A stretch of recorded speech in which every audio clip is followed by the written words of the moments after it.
Oke, assalamualaikum warahmatullahi wabarakatuh. Perkenalkan, nama saya Wahyu Bimantara. Di sini saya akan mempresentasikan proposal bisnis dengan judul ajuan cuci, yaitu Cleaning Upgrade Custom Installation. Oke, yang selanjutnya yaitu latar belakang berdirinya usaha ini. Nah, faktanya kemajuan teknologi telah menjadi bagian hidup atau bahkan menjadi tren hidup masa kini. Namun kebutuhan tiap orang dalam peruntukan teknologi komputer sangat beragam. Mulai dari yang umum hingga yang spesifik seperti untuk desain misalnya. Nah, tetapi banyak user yang mengabaikan perawatan perangkatnya, serta banyak user yang ingin praktis dalam penanganan suatu kerusakan. Nah, untuk itu saya melihat ada peluang bisnis di situ, terutama di bidang perawatan atau servis komputer. Di Kediri sudah ada bisnis yang serupa, namun belum banyak sistem usaha treatment perangkat yang dapat dipanggil atau dapat dipesan secara online. Selanjutnya, dampak usaha terhadap lingkungan atau masyarakat. Adanya jasa ini bertujuan untuk membantu atau memudahkan pengguna dengan permasalahan seputar perawatan atau penanganan kerusakan secara praktis dan terpercaya. Oke, untuk yang selanjutnya yaitu analisis produk. Jenis produk kami yaitu berkategori di bidang servis komputer atau berkategori jasa di sini, yang mana dapat dipesan atau dipanggil ke tempat melalui platform mobile, web maupun media sosial. Nah, selain bersistem usaha jasa panggilan, usaha ini juga mempunyai usaha fisik, jadi konsumen bisa datang ke tempat kami. Nah, apa saja sih layanan dari usaha ini? Sesuai namanya yaitu cuci. Yang pertama ada cleaning. Cleaning berarti di sini membersihkan perangkat. Nah, membersihkan bisa hardware dan juga software. Yang dilakukan harus secara teratur sebetulnya agar supaya perangkat dapat dioperasikan dengan lancar. Yang kedua yaitu upgrade. Upgrade di sini berarti jasa ini menyediakan kemudahan bagi konsumen bila mana ingin mengupgrade komponen tanpa harus dipusingkan dengan jenis atau tipe komponen yang cocok. Kemudian custom di sini dikhususkan untuk menyelesaikan tugas tertentu. Nah, itu kan perlu adanya komponen yang cocok untuk mengerjakannya. Nah, agar si pengguna dimudahkan dalam menggunakannya. Nah, kemudian installation di sini yaitu menginstalasi suatu paket aplikasi tertentu, atau bisa juga request instalasi baru atau install ulang sistem operasi yang ada di perangkat pengguna. Yang selanjutnya yaitu strategi pemasaran. Nah, target konsumen dari usaha ini yaitu para pelajar dan mahasiswa serta perorangan maupun instansi yang memerlukan jasa kami. Situasi pesaing dan pesaingnya, masyarakat sudah banyak yang melek teknologi dalam hal ini, maka ini memiliki peluang yang cukup bagus. Nah, untuk analisis pesaingnya, masih belum terlalu banyak pesaing di wilayah Kediri dengan jasa andalan treatment laptop dan komputer yang dapat dipanggil atau dipesan secara online. Nah, wilayah pemasarannya, target kami sementara masih dalam lingkup Kota Kediri dan Kabupaten Kediri. Namun, ada keinginan membuat aplikasi terkait yang nantinya memiliki cangkupan wilayah yang lebih luas. Nah, strategi pemasarannya ada beberapa. Yang pertama yaitu melakukan promosi khusus selama 2 minggu sebelum usaha ini benar-benar dibuka. Terus kemudian memberikan diskon khusus selama 1 minggu kepada konsumen yang datang atau memesan.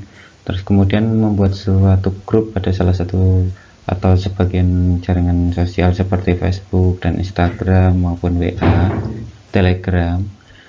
Kemudian melakukan kerjasama dengan beberapa penyelenggara usaha jenis untuk membangun situasi atau lingkungan usaha yang baik.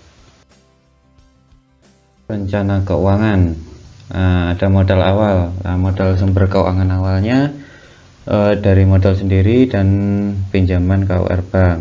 Nah, sedangkan tabel modal awal di sini yaitu terdiri dari aset tetap dan modal usaha, sehingga total dana yang dibutuhkan sebesar 38 juta.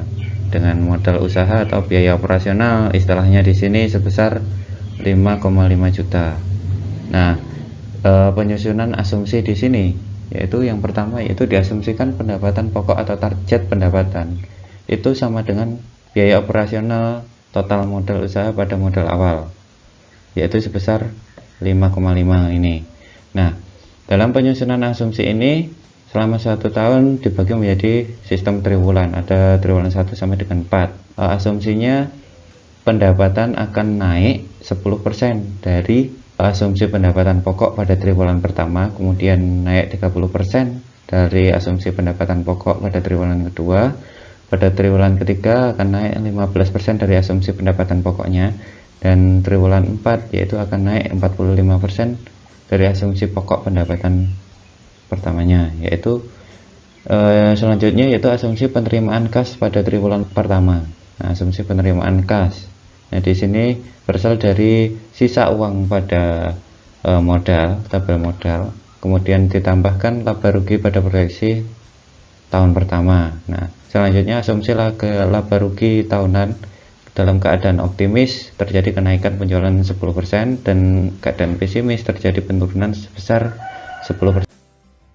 Selanjutnya yaitu proyeksi laba rugi tahun pertama. Nah, sistemnya yaitu dibagi menjadi triwulan, yaitu ada 4 triwulan dalam 1 tahun, yaitu rinciannya seperti berikut yang ditampilkan.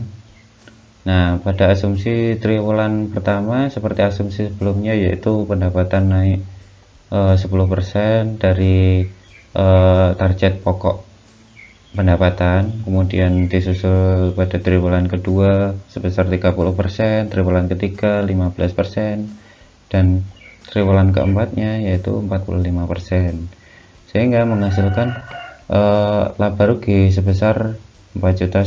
Nah, ini yaitu berarti dia akan untung segini dalam 1 tahun. Nah, ini asumsi keadaan kondisi usaha normal. Nah, sehingga didapatkan penjualan jasanya sebesar sekian seperti dilihat pada tabel berikut ini. Yang selanjutnya yaitu proyeksi neraca tahun pertama dan proyeksi laba rugi yang asumsi optimis dalam 5 tahun. Nah, neracanya dapat dilihat pada tabel berikut. Ada rinciannya aset lancar, aset tetap, kemudian ada total asetnya berapa, kewajiban, ekuitas pemilik, total kewajiban dan ekuitasnya. Nah, sedangkan proyeksi laba rugi optimis 5 tahunan yaitu optimis seperti asumsi sebelumnya, yaitu yang sudah jelaskan asumsi laba rugi dalam keadaan optimis, penjualan akan meningkat sebesar 10%. Nah, pada tahun pertama didapatkan sebesar sekian labanya, kemudian meningkat pada tahun kedua dengan asumsi optimis ini yaitu sekian, sampai akhirnya pada tahun kelima menghasilkan sekian. Selanjutnya yaitu proyeksi titik impas atau BEP tahun pertama.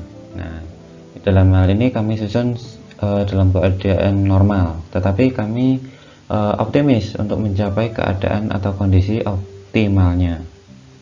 Nah, rinciannya sebagai berikut. Kemudian apa yang dibahas pada proyeksi titik impas ini yaitu kalkulasi pulang pokok penjualan atau modalnya, pulang balik modalnya lah istilahnya, yaitu modalnya sebesar 60 juta yang diperoleh dari perhitungan gaji upah ini plus biaya operasional tetap selama setahun. Nah, ini memiliki tingkat kepercayaan sebesar 78,18% untuk balik modal. Nah, dengan rumus BEP, pulang pokok penjualan akan tercapai bila pendapatan telah mencapai sekian selama setahun. Nah, sehingga usaha ini dapat mengalami titik impas atau BEP ketika angka pendapatan penjual sudah mencapai 76 juta sekian ini. Nah, setelah melewati jumlah penjualan tersebut, maka bisa dihitung keuntungannya. Dalam hal ini usaha sudah mulai memperoleh keuntungan pada tahun pertama, yaitu tahun pertama pendapatannya sebesar 80, jadi memenuhi pada tahun pertama akan balik modal. Selanjutnya yaitu skema pembiayaan seperti yang disusun sebelumnya, yaitu modal usaha yang pertama berasal dari modal sendiri dan pinjaman bank KUR dengan bunga 6%, bunga rendah dengan jangka pengembalian 24 bulan, bisa dilihat pada tabel berikut untuk rinciannya.